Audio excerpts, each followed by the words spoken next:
this will start with Ms. Kronberg. Our district has 2 examples of successful K-8 schools, Stewart and Mira Vista. What are your thoughts about creating additional K-8 schools? Well, I think K-8 is a configuration, and as the question says, we have 2. We could have more. We actually have a different configuration out in Hercules, so there's a lot of opportunities with configurations, but a lot of our configurations are also driven by the fact that we've rebuilt our schools with certain configuration levels built into that. I don't think there's a magic in the configurations. I think middle schools are because it really is about middle schools. I mean, our middle schools are right for some kids and maybe not for others. So it's a question of whether or not the middle school situation, having the advantages of being in a middle school are advantages to your child. That's really what it comes down to. And so far, we've had advantages from our middle schools. The things that it brings to the table have been useful to most of our kids. And the students that don't want it have the opportunity to go to the 2 K-8s. Ms. Merriweather? As a parent of a child at Mira Vista, I can say that this year it's working really good. We're still waiting for some things from the district. But I feel that it should be the parent's choice, that you know your child best and you know what's best for your child. So if you want him in or her in a school where there's smaller classes and where they can get more attention, then you can make that choice. As a parent, I made that choice. I didn't feel my child was ready for a big middle school. And so I think it should be the parent's choice. And I think it is a good idea. Parents should have options in a district, especially this large. So I think that's important. Ms. Miles? I think that it's definitely about parent option. The second caveat that goes along with that is the cost, and that also is involved in transferring a school into a K-8. We currently, this year, have some school districts that convert some classes that turn to K-6s.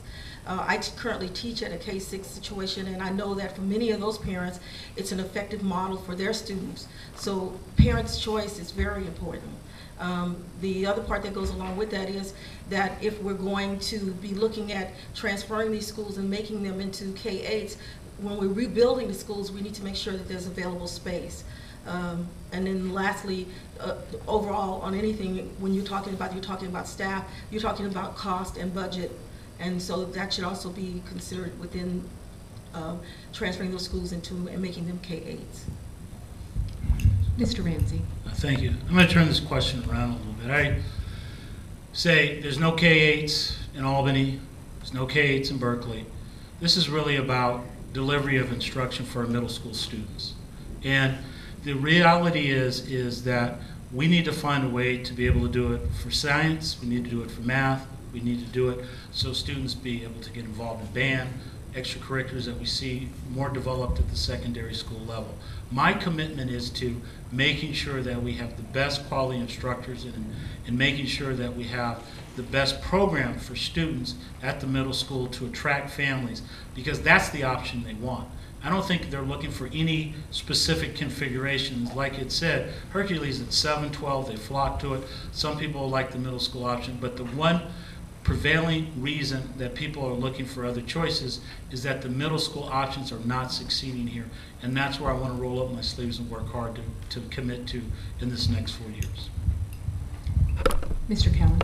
Well, first of all, I'd like to point out what a change this is from previous elections, where there are very polarized opinions about K through 8 that weren't simply what we're all saying now, which is it's just another grade configuration. So we've moved forward as a district in some ways, but that's part of that is because, I mean, there is an election, so people might want to just say things that sound nice right now.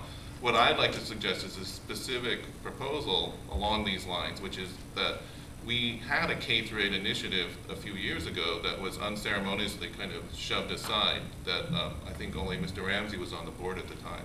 But a lot of people worked on this, and I don't think they really had a proper hearing for their idea of trying to start pilot projects. So one thing that I would like to suggest specifically is that without committing to approve it, which would be, you know, we don't know if it's even a good idea, but that we should actually give a fair reconsideration to the proposal that the committees that worked on K-8 brought forth before.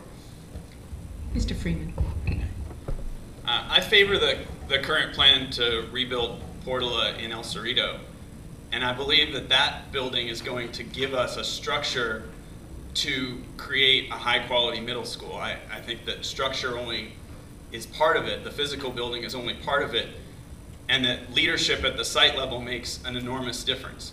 I strongly favor autonomy for local schools in a way that provides the site leadership, the school leaders, the teachers, the parents, the ability to make decisions about what's happening in the school.